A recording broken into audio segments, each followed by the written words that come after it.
we will continue with our topic, that is anti-Parkinsonism drugs. In the previous lecture हमने discuss करा था कि parkinsonism होता क्या है, पार्किंसंस डिसीज क्या होती है और हमारे पास जो एंटी पार्किंसंस ड्रग्स हैं वो क्या होती हैं और उनकी क्लासिफिकेशन हमने करी थी। और क्लासिफिकेशन के अंदर हमने पहली 4 क्लासेस कवर कर ली थी। जब हमने एम ऑफ ट्रीटमेंट पढ़ा था पार्किंसंस डिसीज का, तब उसमें हमने पढ़ा था कि या तो हम डोपामिनर्जिक एक्टिविटी इंक्रीज करवाते हैं पार्किंसंस के अंदर या फिर हम कोलिनर्जिक एक्टिविटी को डिक्रीज करवाते हैं। तो जब हमने 4 क्लासेस कवर कर ली है जो डोपामिनर्जिक सिस्टम के अंदर आती हैं, फर्स्ट क्लास जो हमने कवर करी थी उसके अंदर था हमारे पास डोपामिन प्रिकर्सर और उसके अंदर एजेंट था लीवोडोपा। सेकेंड क्लास जो हमने कवर करी थी वो था हमारे पास पेरिफेरल डीकार्बोक्सिलेज इनहिबिटर्स और उसके अंदर हमारे पास था बेंसेराजाइड और कार्बिडोपा। थर्ड क्लास जो हमने कवर करी थी वो था हमारे पास डोपामिनर्जिक एगोनिस्ट ब्रोमोक्रिप्टिन। और लास्ट क्लास जो हमने कवर करी थी वो हमने कवर करी थी अमंटाडिन की क्लास, जो कि हमारे पास डोपामिनर्जिक ट्रांसमिशन को इंक्रीज करवाती है। तो हमने पिछली क्लास के अंदर डोपामिन की एक्टिविटी इंक्रीज करवाकर जो हमारे पास ट्रीटमेंट होती है पार्किंसंस की, उसके बारे में पढ़ा था। इस क्लास में हम 2 मेजर क्लासेस कवर करेंगे। सबसे पहले हमारे पास जो क्लास आती है वो आती है drugs that inhibit the dopamine metabolism, drugs inhibiting DA metabolism. उसके अंदर हमारे पास 2 मेजर एजेंट्स आते हैं, 2 मेजर क्लासेस आती है, सब क्लासेस। सबसे पहली जो सब क्लास है वो है हमारे पास MAO यानी कि माओ बी इनहिबिटर्स। जो MAO होता है, MAO stands for monoamine oxidase. तो मोनोअमीन ऑक्सीडेज एक हमारे पास एंजाइम है जो कि हमारे पास रिस्पॉन्सिबल है for the monoamine oxidase enzyme is responsible for the metabolism of dopamine. अब अगर डोपामिन का मेटाबॉलिज्म हो जाएगा तब हमारे पास जो कंसंट्रेशन है डोपामिन की बॉडी के अंदर वो डिक्रीज हो जाएगी, या ब्रेन के अंदर हमारे पास डोपामिन की कंसंट्रेशन डिक्रीज हो जाएगी। और डोपामिन की कंसंट्रेशन ब्रेन के अंदर डिक्रीज हो जाने की वजह से हमारे पास क्या होता है, हमारे पास पार्किंसंस डिसीज होता है। तो हमारा जो one of the main aims क्या है for the treatment of Parkinson's की हमारे पास जो डोपामिन का कंसंट्रेशन है वो ब्रेन के अंदर इंक्रीज रहे। और ब्रेन के अंदर डोपामिन का कंसंट्रेशन इंक्रीज रखने के लिए हमारे पास मेजर चीज क्या आती है कि हमारा जो मेटाबॉलिज्म है, one of the things that we can do, या तो हम डोपामिन के एगोनिस्ट दे सकते हैं, ऐसी ड्रग्स जो हमारे पास डोपामिन की तरह एक्ट करें, या फिर हम क्या कर सकते हैं, हम डोपामिन के प्रिकर्सर्स दे सकते हैं जो कि हमारी बॉडी में जाके डोपामिन में कन्वर्ट हो जाए। या फिर हम क्या दे सकते हैं, हम डोपामिन जो हमारी बॉडी ऑलरेडी बना रही है उसका जो मेटाबॉलिज्म हो रहा है उसको स्टॉप करवा सकते हैं। तो जो मेटाबॉलिज्म करवाती है हमारे पास वो 2 एंजाइम्स हैं, मोनोअमीन ऑक्सीडेज जिसको माओ भी बोलते हैं, और जो हमारे पास सेकेंड जो हमारे पास एंजाइम है जो कि रिस्पॉन्सिबल है डोपामिन के मेटाबॉलिज्म के लिए, उसके अंदर हमारे पास आती है कॉम्ट इनहिबिटर्स यूज करते हैं हम पार्किंसंस की ट्रीटमेंट के लिए। अब कॉम्ट हमारे पास एंजाइम होती है catechol O methyl transferase, catechol O methyl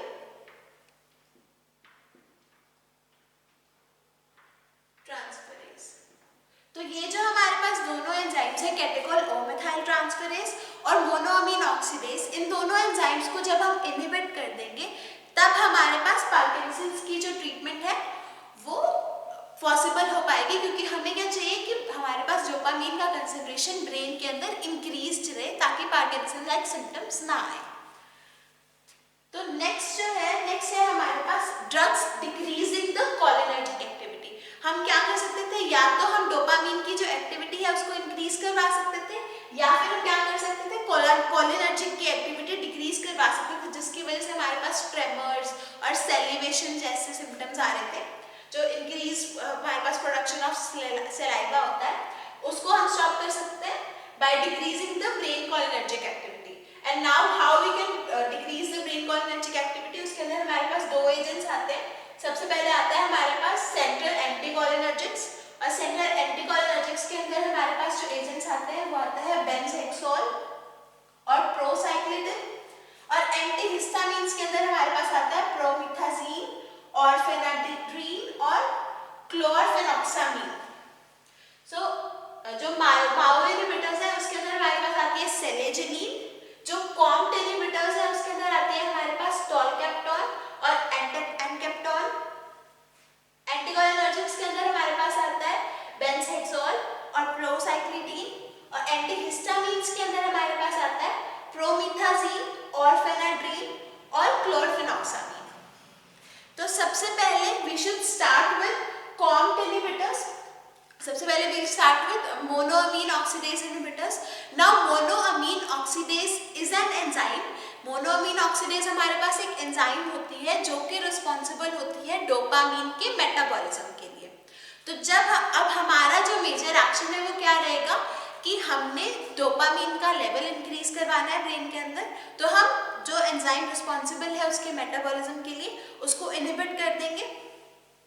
तो हमारे पास जो हमारी ड्रग है सेलेजिनिन, वो क्या करती है हमारे पास इनहिबिट करती है मोनोअमीन ऑक्सीडेज एंजाइम को।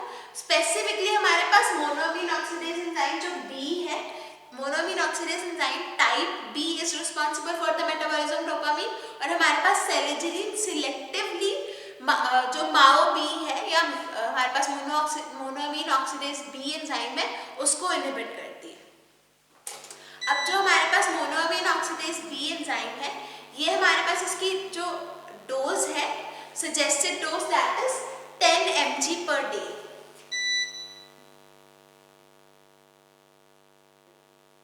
So 10 mg per day हमारे पास इसकी रिक्वायर्ड डोज है। और सेलेजिनिन के लिए हमारे पास साइड इफेक्ट्स आते हैं, और साइड इफेक्ट्स में हमारे पास नॉजिया, पोस्चरल हाइपोटेंशन, कंफ्यूजन और हेल्यूसिनेशन जैसे साइड इफेक्ट्स आते हैं। नेक्स्ट जो हमारे पास क्लास है ड्रग्स की वो है हमारे पास कॉम्ट इनहिबिटर्स, और COMT is catechol O methyl transferase enzyme and COMT is responsible for the metabolism of dopamine. So dopamine की हमारे पास जो मेटाबॉलिज्म है उसके अंदर जो हमारे पास एजेंट्स यूज होते हैं, दोज एजेंट्स आर टॉलकैप्टॉन और एंटाकैप्टॉन। अब टॉलकैप्टॉन जो हमारे पास एजेंट है वो क्या करता है, हमारे पास कॉम्ट जो एंजाइम है उसको इनहिबिट करता है। कॉम्ट एंजाइम जो है हमारे पास वो क्या करती है, हमारे पास लीवोडोपा की कंसंट्रेशन डिक्रीज करती है। जब हमने डोपामीन प्रिकर्सर्स पढ़ा था, सबसे पहली क्लास जो हमने पढ़ी थी एंटी पार्किंसोनिज्म ड्रग्स के अंदर, वो थी हमारे पास डोपामीन प्रिकर्सर्स, और डोपामीन प्रिकर्सर्स के अंदर हमारे पास एजेंट था लीवोडोपा। तो लीवोडोपा की जो हमारे पास प्लाज्मा T-half होता है उसको हम इंक्रीज कर सकते हैं विद द हेल्प ऑफ टॉलकैप्टॉन सेलेजिनिन। तो हमारे पास ये एंजाइम्स क्या करती हैं, जो हमारे पास प्लाज्मा T-half होता है, क्योंकि हमारे पास अगर मेटाबॉलिज्म नहीं होगा तो हमारे पास जो ड्रग है वो ज़्यादा टाइम के लिए अवेलेबल रहेगी। तो लीवोडोपा का जो हमारे पास अवेलेबिलिटी है ब्रेन के अंदर, उसके लिए हमारे पास इंक्रीज करवाने के लिए कॉम्ट इनहिबिटर्स यूज होते हैं। अब इसके अलावा लास्टली हमारे पास जो साइड इफेक्ट्स हैं, हमारे पास जो साइड इफेक्ट्स हैं वो है ऑर्थोस्टैटिक हाइपोटेंशन, उसके अलावा डायरिया कॉज करता है हमारे पास टॉलकैप्टॉन और एनकैप्टॉन, और इसके अलावा हमारे पास हेपेटोटॉक्सिसिटी और हेल्यूसिनेशंस जैसे साइड इफेक्ट्स आते हैं। अब जो हमारे पास टॉलकैप्टॉन है, टॉलकैप्टॉन और एनकैप्टॉन में हमारे पास सिर्फ ये फर्क है कि हमारे पास जो एनकैप्टॉन है इट इज शॉर्टर एक्टिंग, इसकी जो हमारे पास ड्यूरेशन ऑफ एक्शन है वो शॉर्टर है इन कंपैरिजन टू टॉलकैप्टॉन, और इसकी जो हमारे पास हेपेटोटॉक्सिसिटी है वो भी कम है इन कंपैरिजन टू टॉलकैप्टॉन। सो हमारे पास जो नेक्स्ट क्लास आती है, नेक्स्ट क्लासेस ऑफ क्लास हमारे पास एजेंट्स आता है, वो आता है drugs decreasing the brain cholinergic activity. अब हमने जब कोलिनर्जिक सिस्टम पढ़ा था तब हमने पढ़ा था कि कोलिनर्जिक जो रिसेप्टर्स हैं वो हमारे पास या तो हमारे पास रेस्ट और डाइजेस्ट में काम करते हैं या फिर फाइट और फ्लाइट में काम करते हैं। तो उसके अंदर हमारे पास सेलिवेशन इंक्रीज करना, हार्ट रेट इंक्रीज करना, ब्लड प्रेशर इंक्रीज करना जैसे काम जो है हमारे पास कोलिनर्जिक सिस्टम करता है ब्रेन का। अब हमारे जो पार्किंसंस पेशेंट्स हैं उनके अंदर हमारे पास कोलिनर्जिक एक्टिविटी इंक्रीज हो जाती है, एसिटाइलकोलिन का जो लेवल है वो इंक्रीज हो जाता है, जिसकी वजह से हमारे पास एडवर्स सिम्टम्स आते हैं। तो हम in the treatment of Parkinson's क्या करते हैं, हम जो कोलिनर्जिक एक्टिविटी है उसको कम कर देते हैं, इनडायरेक्टली हम जो एसिटाइलकोलिन है उसका लेवल कम करते हैं। सो हमारे पास एंटीकोलिनर्जिक्स के अंदर बेंजहेक्सोल और प्रोसाइक्लिडिन यूज होता है। अब जब हमारे पास सेंट्रल एंटीकोलिनर्जिक्स है, ये हमारे पास लीवोडोपा के कंपैरिजन में बहुत कम यूज होते हैं। ये हमारे पास मस्कैरिनिक एक्टिविटी जो होती है एसिटाइलकोलिन की उसको डिक्रीज कर देते हैं, और हमारे पास 20% तक हमारे पास इंप्रूवमेंट आती है due to the use of anticholinergics. तो जब इनिशियली जब अभी लीवोडोपा डिस्कवर नहीं हुआ था तब हमारे पास सेंट्रल एंटीकोलिनर्जिक्स यूज किए जाते थे, लेकिन उसके बाद हमारे पास लीवोडोपा के डिस्कवरी के बाद हमारे पास जो एंटीकोलिनर्जिक्स हैं in the case of Parkinson's disease हमारे पास बहुत कम यूज होते हैं। और जो हमारे पास बेंजहेक्सोल है, इसका जो मैकेनिज्म ऑफ एक्शन है वो हमारे पास क्या है कि it decreases the muscarinic activity of cholinergic system. So what benzoxazole and procyclidine do, procyclidine and benzoxazole both decrease the muscarinic activity of acetylcholine। लेकिन हमारे पास जो एंटीकोलिनर्जिक्स है वो अब इस वक्त जो हमारे पास कब यूज किए जाते हैं, अगर जो हमारा पेशेंट है वो लीवोडोपा की वजह से जो साइड इफेक्ट्स आते हैं उसको ना हमारे पास ना सहन कर पाए या फिर ना टॉलरेट कर पाए, तब हमारे पास एंटीकोलिनर्जिक्स यूज होते हैं। और हमारे पास एंटीकोलिनर्जिक जो ड्रग्स हैं उनके डिफरेंट साइड इफेक्ट्स हैं, जैसे कि dry mouth, constipation, blurred vision, dizziness, confusion, urine retention जैसे साइड इफेक्ट्स देखने को मिलते हैं on the use of central anticholinergic, specifically benzhexol. अब जो बेंजहेक्सोल है, बेंजहेक्सोल हमारे पास एट्रोपिन का सिंथेटिक एनालॉग है। Benzhexol is a synthetic analogue of drug atropine, और एट्रोपिन के बारे में हमने पढ़ा था कि एट्रोपिन हमारे पास एक एंटीकोलिनर्जिक ड्रग है। अब हमारे पास जो डोज यूज होती है हमारे पास बेंजहेक्सोल की वो है 2 to 12 मिलीग्राम्स। 2 से 12 मिलीग्राम की डोज यूज की जाती है बेंजहेक्सोल की, और प्रोसाइक्लिडिन की हमारे पास 7.5 to 10 mg drug dose use की जाती है। उसके अलावा हमारे पास 7.5 से स्टार्ट की जाती है और 40 to 60 mg तक लेके जाती है इसकी डोज मैक्सिमम।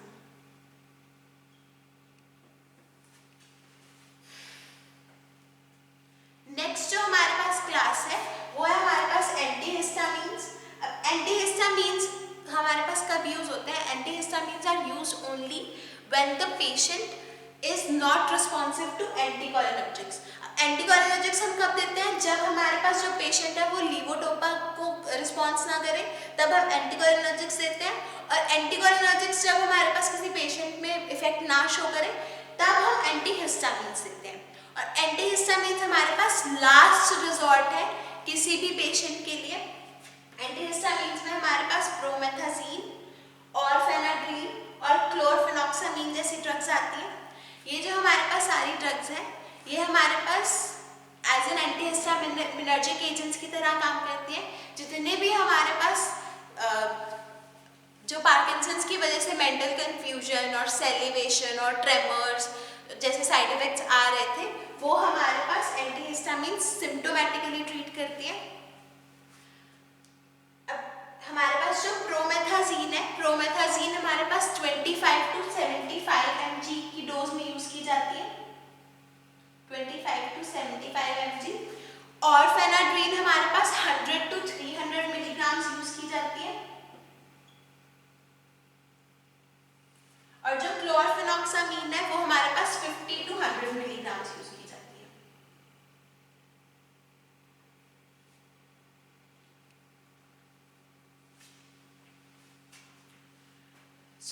इसी के साथ आपके जो ड्रग्स हैं, जितने भी एजेंट्स हम यूज करते हैं for the treatment of Parkinson's, वो कंप्लीट होता है। लेकिन इसके अंदर हमारे पास जो ट्रीटमेंट ऑफ पार्किंसंस है, उसके अंदर एक हमारे पास टॉपिक आता है, that is limitations of drug therapy. अब हमारे पास जो हम ये ड्रग थेरेपी कर रहे हैं, हम 8 टाइप्स की ड्रग्स यूज करते हैं for the treatment of Parkinson's. अब उसके अंदर हमारे पास सबसे बड़ा जो लिमिटेशन है या सबसे बड़ा ड्रॉबैक है, वो ये है कि हमारी जो थेरेपी है, ड्रग थेरेपी, दैट वो हमारे पास सिर्फ सिम्टोमेटिक रिलीफ देती है, यानी कि हमारे पास जो सिम्टम्स हैं सिर्फ उनका रिलीफ आता है। उसके अलावा हमारे पास जो ये ड्रग्स है, इनकी जो टॉलरेंस है, यानी व्हाट इज टॉलरेंस? टॉलरेंस हमारे पास एक ऐसा फिनोमिना है जिसके अंदर हमारे पास जो पेशेंट है, उसको अगर हम कोई ड्रग से ट्रीटमेंट कर रहे हैं, तो वो ट्रीटमेंट हमारे पास इनिशियली तो इफेक्ट शो करता है, लेकिन आफ्टर सम टाइम हमारे पास क्या हो जाता है, हमारे पास उस पेशेंट के अंदर जो ट्रीटमेंट है, वो जो हमारे पास जो उसका इफेक्ट है ड्रग्स का, वो स्टॉप हो जाता है। सो अब हमारे पास जो जितनी भी हमने डोपामिनर्जिक ड्रग्स करी, जो ड्रग्स हमारे पास डोपामीन की एक्टिविटी को इंक्रीज कर रही थी, उसके अंदर हमारे पास ये जो सारी की सारी ड्रग्स हैं, ये हमारे पास टॉलरेंस शो करते हैं, यानी कि आफ्टर सम टाइम हमारे पास जो ड्रग्स का इफेक्ट है वो आना बंद हो जाता है। और हमारे पास इन ड्रग्स के बहुत ज़्यादा सीरियस टॉक्सिक इफेक्ट्स हैं। सो उसके अलावा हमारे पास सिर्फ जो अगर किसी पेशेंट को हमारे पास पार्किंसंस डिसीज हो जाए और अगर हम उसकी ट्रीटमेंट स्टार्ट करें, तो हमारे पास सिर्फ 3 से 4 साल तक ही रिस्पॉन्स आता है। उसके बाद हमारे पास ड्रग का रिस्पॉन्स आना बंद हो जाता है।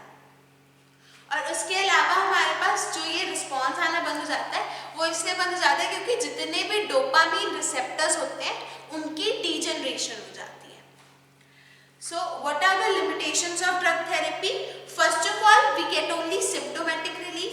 Secondly, all these drugs show tolerance or have the high capacity for tolerance. Thirdly, हमारे पास क्या होता है, toxic effects जो है बहुत ज़्यादा serious है. All these drugs show serious toxic effects. Fourthly, हमारे पास the symptoms are treated for only the first 3 to 4 years. If a patient is diagnosed with Parkinson's, अगर किसी पेशेंट को पार्किंसंस हो जाए, तो सिर्फ 3 से 4 साल तक ही हमारे पास रिस्पॉन्स आता है ड्रग का। उसके अलावा हमारे पास जो डोपामीन रिसेप्टर्स होते हैं, जो हमारे पास बॉडी के अंदर डोपामीन रिसेप्टर्स हैं, उनके डीजनरेशन हो जाते हैं, क्योंकि हमारे पास जब हमारे पास एक्सेसिव डोपामिनर्जिक ड्रग्स यूज की जाती है। सो इसकी वजह से हमारे पास जो ड्रग थेरेपी है, उसके बहुत ज़्यादा लिमिटेशंस है, and these are the limitations of the drug therapy. अब next thing that we have is कि जो हमारे पास ट्रीटमेंट है, वो कैसे किया जाता है। जब हमारे पास किसी पेशेंट को इनिशियली पार्किंसन डिसीज हमारे पास डायग्नोज होती है, जब भी किसी भी पेशेंट को हमारे पास पार्किंसंस डिसीज डायग्नोज होती है और उसको माइल्ड डिसीज हो, अभी इनिशियली स्टार्ट हुई हो पार्किंसंस, तो उसके अंदर हमारे पास एंटीकोलिनर्जिक ड्रग्स और अमेंटाडीन प्रिस्क्राइब किया जाता है।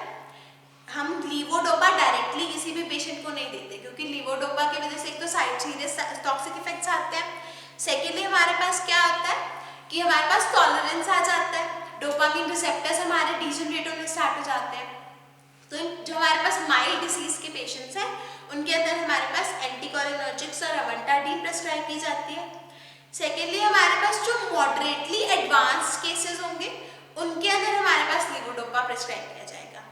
और जो हमारे पास न्यूरोलेप्टिक इंड्यूस पार्किंसंस है, जो पार्किंसंस हमारे पास न्यूरोलेप्टिकली इंड्यूस हुई है, उनके अंदर हम लीवोडोपा यूज नहीं करते।